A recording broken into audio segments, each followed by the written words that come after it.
2020, BMW unveiled the new M3 and M4 and nearly triggered a fan revolt. The internet exploded. Memes everywhere. Aftermarket companies started selling body kits with smaller grills just so owners could hide what BMW had done. And BMW wasn't even the worst offender. Mercedes quietly released their EQ electric lineup, a range of cars that look like someone melted a bar of soap into a transformer substation, and somehow that slipped under the radar entirely. So how did we get here? How did we go from cars that people pinned posters of on their bedroom walls, cars they dreamed about, to cars that we either actively hate or feel absolutely nothing about? That's what we're going to find out, because this didn't happen by accident. In the beginning, nobody cared what a car looked like. It was a carriage with an engine. It got you from A to B. Design was irrelevant. Then the 1930s happened. Aerodynamics entered the conversation. Art Deco and streamline moderne swept through architecture, furniture, refrigerators, and cars. Suddenly, the shape of a car mattered. Designers started treating bodywork the way sculptors treated marble. Look at the Bugatti Type 57 SC Atlantic. That car wasn't designed, it was composed. It looks like nothing before it, and almost nothing after it. Pure art, built to move. After the war, America went full throttle. Everything got bigger. Fridges, houses, ambitions, and cars. The space race was the cultural obsession of the era, and Detroit took that obsession literally. Look at the rear end of a 1959 Cadillac Eldorado. Those are rockets on wheels. Chrome was applied to everything, and then more chrome was applied on top of that. Grills, trim strips, hubcaps, the more it shined, the better. Was it tasteful? Absolutely not. Was it exciting?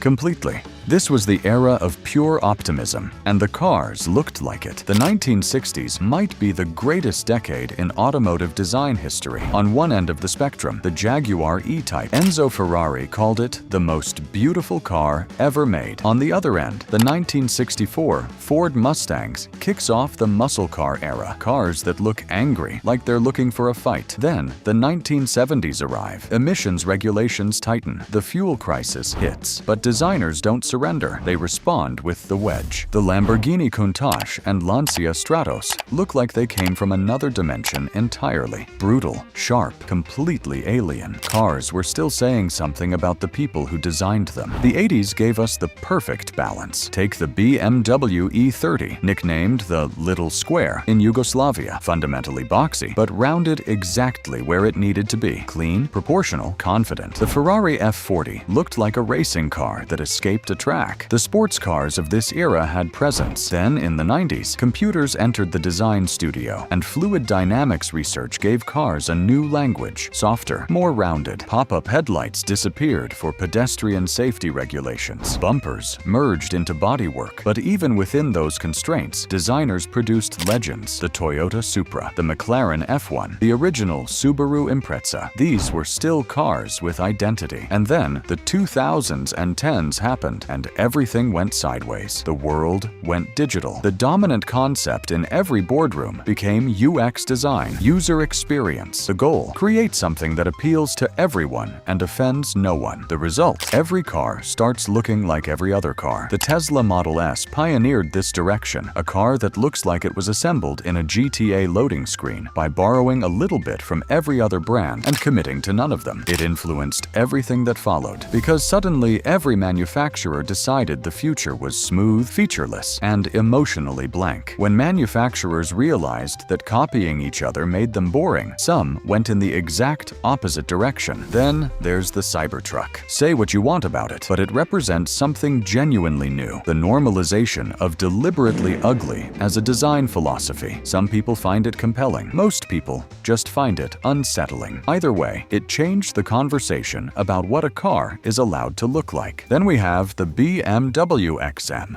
with its 17 vents and body lines that collide with each other. The Cybertruck launched a new era of deliberately provocative design. Hyundai went full cyberpunk. Some of it is interesting. Most of it is just loud. The common thread? Inspiration is coming from the tech industry. Sterile, rational, engineered to signal innovation rather than to create beauty. These cars are designed by committees of 50 UX specialists, safety engineers, and compliance lawyers, filtered through algorithmic consumer testing. They are optimized, they are inoffensive, and they are completely forgettable. And that's really the whole answer, isn't it? That's why cars have gotten uglier. Not because designers are less talented, not because technology has failed us, but but because the process that produces cars today is fundamentally incompatible with the process that produces something beautiful. Giacomo Giacosa designed the Fiat 500 more or less by himself. Marcello Gandini was 30 years old when he drew the Lamborghini Countach on a piece of paper. Giorgetto Giugiaro designed the original Golf, the Maserati Ghibli, the BMW M1, and the DeLorean. And every single one of them looked completely different from each other because they came from a human being with a point of view. And until that changes, we're going to keep choosing between 50 shades of forgettable.